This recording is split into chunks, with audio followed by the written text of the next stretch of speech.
আসসালামু আলাইকুম। আজকে শেয়ার করব ছানার জিলাপি। প্রথমে শিরা বানিয়ে নেব।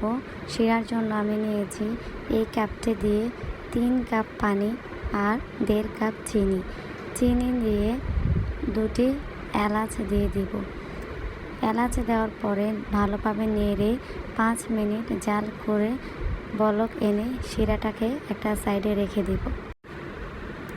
এখানে নিয়েছি আমি 2 কাপ ছানা, 3 টেবিল চামচ ময়দা, 1 চা চামচ চিনি, সামান্য ফুড কালার, 1/2 চা চামচ বেকিং সোডা।